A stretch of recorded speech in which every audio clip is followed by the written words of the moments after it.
Hey guys, and welcome to another episode of Omnifactory. In the last one, we got our processing arrays set up. These have been running really nicely. It's allowed us for way faster auto crafting. Yeah, I love these things. And today, you're just joining me as I'm setting up some blast furnaces for iridium and osmiridium. We're not actually going to be using these today, I don't think, but if there's anything this pack has taught me, it's that things that are coming up in the questline, especially blast furnace recipes, it's a good idea to probably get going. Because this iridium recipe is 522 seconds, and that is at MV, and we're going to be running this at IV, so it will be slightly faster, but yeah, still, I want to get these set up. So this one's going to be iridium, and this one's going to be osmiridium. The first 4 pieces I've already finished, so we'll set the level limiter as usual. This one's just dust, and this one takes a helium input as well as the ingot. Alright, and it's all set up now. We have osmiridium being cooked, and also regular iridium ingots.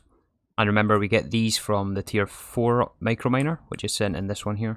I'll probably have to run some more since I'm quite low on osmium. So I'll do that as well. At least these are now set up for the future. So yeah, on to what we're doing today, which is the assembling line. This assembly line is going to be used in a lot of these late game recipes for LuV and above. So LuV, ZPM and UV components.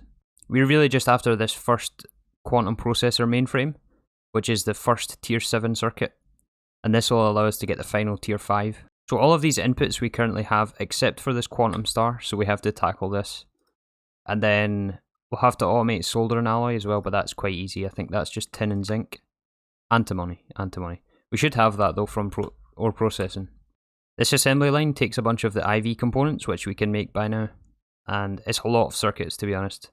These are going to be quite expensive at the moment. So I think for now we're just going to make one assembly line, but we're going to leave room in the future to make more. Because these things, I'm not actually sure how quick they are, but I know we're going to want more than one because of like recipe overlaps and things like that. So I think we might put them over this side, or maybe over there, I haven't decided yet. But let me gather all the materials and then we'll start setting up this assembly line.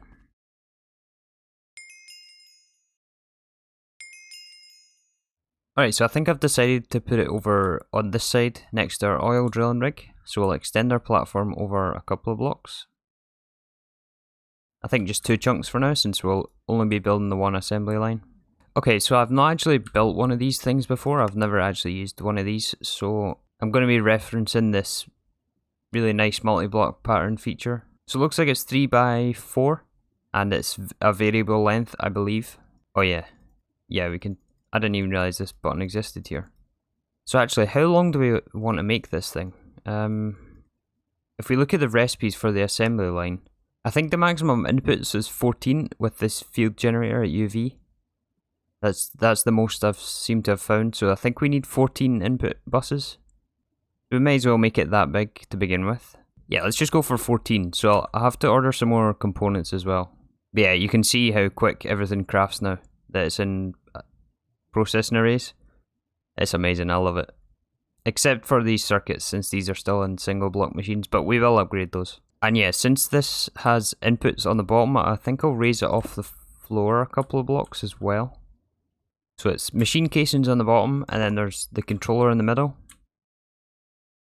And then assembly line casings here, like this, I think. And then the glass on either side of this. Yeah, I think this is a bit better of a spot for it. I had the controller in the wrong place, but I think this seems okay, and we'll extend it back this way. And this allows input on the bottom easily. So it'll end up, I think, being this long. This is 14. Well, 14 input buses, and I believe the input buses have to go on the bottom. And they have to be ULV, so we have to have them single slot, is what the quest mentioned. And this actually is quite convenient, because the edge of the chunk border is right here. And this is still in the one chunk, so that's quite nice. Yeah, and then I think we have to have energy on the top, so I've got an LuV input hatch. We'll have to have a CEF as well. And I'm not sure what the best way to run power is. It's going to look mega ugly with some spaghetti wire, but yeah, once we get like creative tank in that, we're going to be rebuilding most of this, because obviously a lot of the systems will be obsolete. There is going to be a lot of cleanup at that stage, but for now we can just get things working. And yeah, since I don't really know how exactly all this works, I want to just get it in a state where I can at least craft with this. and then we can move things about later on. Let me finish building up this multi-block, and then I'll come back when we're ready to set the inputs and things. So I have most of this built here, and for some reason the multi-block isn't forming. I'm probably missing something very obvious, but I can't see why it doesn't like this block. Yeah, it doesn't like the machine case in there either, so I'm a bit lost. Let me figure this out though. Okay, the multi-block formed, and I realised what the problem was. I was using the wrong casings on the bottom layer and also the top layer. I was using these assembler machine casings, which are really expensive. So it turns out we have 40 extra, nearly 50 extra of these casings, which is way too many, and it's actually supposed to be solid steel machine casings, so I feel a bit stupid for that, which is way cheaper. Just some steel plates and the steel frames. So that was a big whoops, but yeah, it's formed now. We're running this at LuV. I just made the first LuV CEF, and I think we'll just run the cable just down the side. And we're going to have an unpackager here as well, because these are obviously going to be extended crafting recipes, but I'll show you that. What's the best way to do this? I guess just along here. This might cut my reactor off as well, because it's such a big power surge. I still haven't fixed that issue yet. Oh no, it looks like it stayed on. Okay, so to send items to this, I think the best way is to use item lasers for each of these. So the input buses are on the bottom, and this recipe here is the one we want to make. So we need soldering alloy and quantum stars, which you don't have yet. Let's finish automating those, and then we'll come back to putting the inputs on this assembly line. So the quantum stars is nether stars plus radon in a chemical bath. I've made a chemical bath at EV here, and we have this to make quantum eyes, which also takes radon. So instead of having the thin fluid interface here, I think I'll just replace it with a bigger one and put another pump on here. We'll filter the interface for radon, and now these should now be filling with the liquid. And I think we'll just do this step on demand, since the nether stars require luminescence, and I don't have a lot of that. Obviously we have the nether stars all made, but they will just be on demand for the moment. So we can put an interface here, allow input from output side, and then auto output, and then we'll make a pattern for that. So the pattern's just going to look like this, so it'll be nether star equals quantum star, and that pattern will go into this interface, which I've named, and auto output set. So now we should be able to request quantum stars. It might be necessary to fully automate or fully passive these later on, but for now we'll just do it like this. Yeah, this recipe is quite slow. 96 seconds at HV. So that's quantum stars done. Let's now do soldering alloy. So we have to have an alloy smelter and then a fluid extractor. There's the alloy smelter and fluid extractor. I think we'll just do this at HV, and we'll put it just on the end of this passive line here, since it doesn't need to be particularly quick. So we're going to have the setup like this. It'll be interface supplying tin and antimony dust. We'll hide this, and then we'll input this into... We don't actually need this conduit here. Input that into the alloy smelter on brown, and plug in the interface. I was looking at the uses for the ingot, and it turns out we need this for motive omnium as well, so we might as well just buffer a stack in a drawer. It'll be easier than trying to retrofit this later on. And I'm just going to make a separate drawer network, since that one's quite long already. So that'll make our ingot in the alloy smelter. That'll be buffered one stack in this drawer. And then I'm going to import it from the ME system rather than from the drawer. We'll put solder and alloy in this interface here, and that will be filtered into this fluid extractor, where it will make liquid, and then we'll put a fluid storage bus on this, and we're done. Now that we have that sorted, we now have to automatically send the items into the assembly line. Since we are able to use the standard applied energistics recipe just to send this item, there is obviously items in the future which we want to craft with more than 9 inputs, and so I would rather just set up packaged auto now to send the items there. So there is a quest for packaged auto down here. This requires a packager, an unpackager, a recipe package holder, and a package recipe encoder. These recipes aren't too bad. They take tier 4 circuits and some applied energistics components as well. I think I've encoded them all already. Looks like we're missing crystal tin. I must have overlooked that. So let's make some crystal tin. And for now, I'm just going to do it like this, and then we're going to manually craft it. But we will have to set up automation for this pretty soon. In fact, probably after I do the assembly line, I'll automate these crafting tables, since we're going to need a lot of this crystal tin. We also need the nether star nugget recipe, so that's doable as well. This can just go in a regular molecular assembler. Let's get 18 crystal tin. This will craft our nether stars and then put everything in this crate. And then we can come over to the elite crafting table and craft our 18 ingots of crystal tin. We might as well input the block recipe since that's what we need as well. And then we'll get all of our packaged auto things that we need as well. So there's the packager, the unpackager, the package recipe encoder, and some recipe holders. And the quest. So I think the way we're going to do this, I'm not sure if this will work, I'm just going off what I think will work, and we'll modify it if we have to. We should be able to just place the unpackager next to an item interface, and this will unpackage all the items into this. And then if we have item lasers on the inputs, we can hook all of these up to the one on the interface. So we use the laser wrench and then hook all of these up. And this will push into the inventory above it. And we'll also have to have a packager as well. This is what's going to compress the items down into one item. So I can't put it here because this item laser really might push into that. I don't want that. So we'll put it on top just for now. Again, this is probably all going to end up changing. I just want this to work for now, just as a proof of concept. And then we'll put our package recipe holders in the package encoder. And then we can import this recipe for the first tier 7 circuit. That'll put all the items in the package. And then we hit save. Yeah, and we want it on processing. This is going to give us one recipe package. And then we'll put one of our package holders in the packager and one in the unpackager. And wait, do we need blocking mode for this? I guess we do need blocking mode. Yeah, we'll have blocking mode enabled. So that'll only allow one unpackager task to unpackage at a time. And in theory, that should be a setup actually. So if we go and try and order this, yeah, we can order this package for the quantum processor mainframe. We even have everything, so let's order that. It'll craft up all the components and then package it into this recipe package and then send it through the assembly line. There is one other thing we're missing though, and that is the fluid, so I have to hook that up as well. So for fluids, let's actually move these fluids to the other side. We'll put them on the left hand side. I think it'll be a bit easier to work with. And for this specific recipe, it only takes solder and alloy. We can use fluid interfaces and just pipe in solder and alloy to this. Okay, so now we have the input hatch filling with solder and alloy.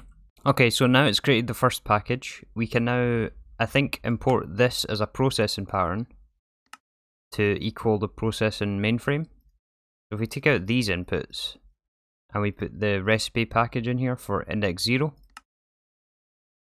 And then I've hooked up an interface next to this unpackager. If we put this in here, we should now be able to request tier 7. I hope. That should put this in here, it'll get unpacked. Oh, it actually crafted already. I was like standing here waiting for something to happen, and it already worked. So yeah, let's just try that one more time just for a sanity check. So it's crafting all the components. And I had this second one in here as well, which would have blocked it. I did take that out. It's supposed to put in the crafted pattern in here, which then gets the items put in here and unpackaged. But I've only used this mod a couple of times. I used it in Enigmatica 2. Oh yeah, we're still crafting here. Yeah, I used this I used packaged auto in Enigmatica 2 for extended crafting. We're just waiting on the last circuit in the assembler, and then this should finish. Yep, so it's crafting. And it finished. Yeah, so now we have 2 tier 7s, that should be the quest. So now with these tier 7s, we can make the LuV assembly machine, so I'd like to do that. And that'll give us access to use our crystal chips that we made last time. These assembling machines though is going to take some more LuV components, which we'll have to set up. So these components are also done in the assembly line. We need some HSSG components and the motors. Neodymium. Okay, we have all these components, so this shouldn't be too bad actually. We'll have to add in lubricant and also styrene butadiene rubber for the fluid input, so let's do that. So styrene butadiene rubber will go in this one, and lubricant in here. hook these up. So you're filling, yes you are, and you too. So we need recipes for the motor. It'll be like this. I think we have all these already automated. I might have to do the long HSSG rod. How is that made? In the lathe? Okay, that's easy. So we'll save the motor. Next recipe will be the robot arm. I think we have everything here.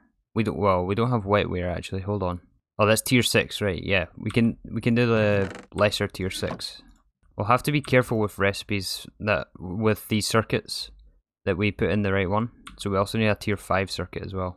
So it's 6 tier 4s, 2 tier 5s, 2 tier 6s. And we'll have to swap the tier 6 with this one. Can I increase the amount here? I guess I can just do that. We'll save that. So that's the robot arm. We need the piston as well. The piston and the conveyor. So the piston will be like this. We take out the integrated circuit. Save that one. And then the conveyor. Take out the circuit again. And I think we have all these except the rounds. We'll save that as well. I hope I got all those substitutions right, but I guess we'll find out here. So we'll put this in the packager. And let's just try and order one of each. I suspect we're still missing some components, but we'll address those as they come up. So electric motor, what are we missing here? HSSG rods, yttrium barium cuprate cable, and long magnetic neodymium rod. There's a long rod recipe, YBCO cable, and the long magnetic neodymium rod. Okay, now can we order the motor? We can. Let's move on to the conveyor. We're missing electric motors, HSSG rings, and rounds. So let's do those first. So how do we make the rounds? We need nuggets. And we can just shapeless craft those. Okay. There's nuggets. And then the rounds we'll do in the lathe. And to make these rings, we actually don't have an extruder doing rings. Apparently we don't use rings anywhere else in the base, apart from rubber, but I have those automated on their own dedicated thing. I'm just going to add an extruder here for rubber rings, or sorry, HSSG rings. Easy as that. We're then going to encode our motor recipe using the package it crafted, like so. And this will go into our assembly line interface. Let's try and order a LuV motor. I hope this works. The fact that it's taken so long isn't giving me very much confidence, so something must be up. Oh wait, it's running. Oh, it finished. Awesome. There's an electric motor, our first LuV component. So that's that one done. Let's clear our pins here. Okay, let's order the conveyor module. I didn't realise this recipe was HV, and I've only got an MV compressor. Let's switch this out with HV. And then we'll encode our conveyor module recipe. This time we'll need a circuit configuration on 1. I'm assuming these circuits also go in the input buses. But since I want to kind of share circuits, and since we have blocker mode, we'll be allowed to do this. But I'm not sure if I'm allowed to switch these out with LV input buses, or if we have to extend a line. Let's actually just try it here. So we'll try breaking... Wait, there's nothing crafting, is there? No. We'll try breaking this and replace it with an LV one. Is that illegal? Invalid structure, yeah. The quest book mentioned that it had to be ULV. I guess we're not allowed to do that then. We'll just have to either have a second assembly line if we want multiple integrated circuits, or just take up more input buses and make this longer. So we'll put this in here, and actually we don't need that laser. And then we'll put in the recipe for the conveyor module in the assembly line interface. And let's try and order one of these. This is actually easier than I was anticipating, this assembly line. I was anticipating this giving me a lot of headache today, but the only headache I've had is from my own inability to follow the structure preview and waste material on casings. But anyways, yeah. This is now finished. We got our conveyor module. So now we should be able to make the robot arm. Or no, the piston first. So what are we missing from the piston? Just the small gear and regular gear. I think we can do that. I've put in the recipes. Let's try this again. And the package finished. This also, I noticed, requires circuit 2. So we're going to have to take up a second input bus for this. If we put this in here, it should start crafting. Yep. And piston finished. Awesome. This is going actually quite smooth. So next is the robot arm, which is the most complex one. Let's request this. I don't think we're missing anything since all the components were in the last of the LuV things. It's crafting our motors. You might notice these small HSSG gears. I've just encoded these with this crafting recipe with the hammer. The way I'm doing small gears is in the alloy smelter, and this is only MV. I think probably between episodes I'll upgrade that. So I'll take out the hammer recipe. That finished the package for the robot arm, and then we can just encode this, put this in the interface, and this should give us our robot arm. How many times have I said robot arm? So request one of these. I don't think I missed anything out of the recipe, any circuits or that, no. Lubricant and solder and alloy we already have in there. Is it crafting? It is crafting. Awesome. Nice, nice, nice, nice. So now we can put in the recipe for the assembling machine actually. Now let's add the recipe for the assembling machine. And it looks like we have everything for the assembling machine now. Let's let go and see what happens. It's creating all the packages. Looks like it only needs to craft 2 motors since we already crafted all the other things. Oh, and the one extra piston. Alright, and it just finished. This took a couple of minutes, but it finished without any issues. And this should be a quest. LuV assembling machine. And this again will allow us to make the final tier 5. So we have the niobium titanium, and we also have these crystal chips. The question is though, do I want to put this in a processing array or not? I think I'll just keep it as a single machine. But since the second tier 7 circuits, which will make this making more assembly machines cheaper, takes indium and also draconium, which we don't quite have yet. But it also means we can do the third tier 6, right? Because we have all these as well. So yeah, let's just set it up as a single machine just for the time being. So we can name an interface. And for now, I'm just going to stick it on our IV line. I'll put a few more CEFs here, just so that it can get enough power. And we'll put it here next to our, well, yeah, we'll put it here for now. A lot of this stuff is going to end up moved anyway.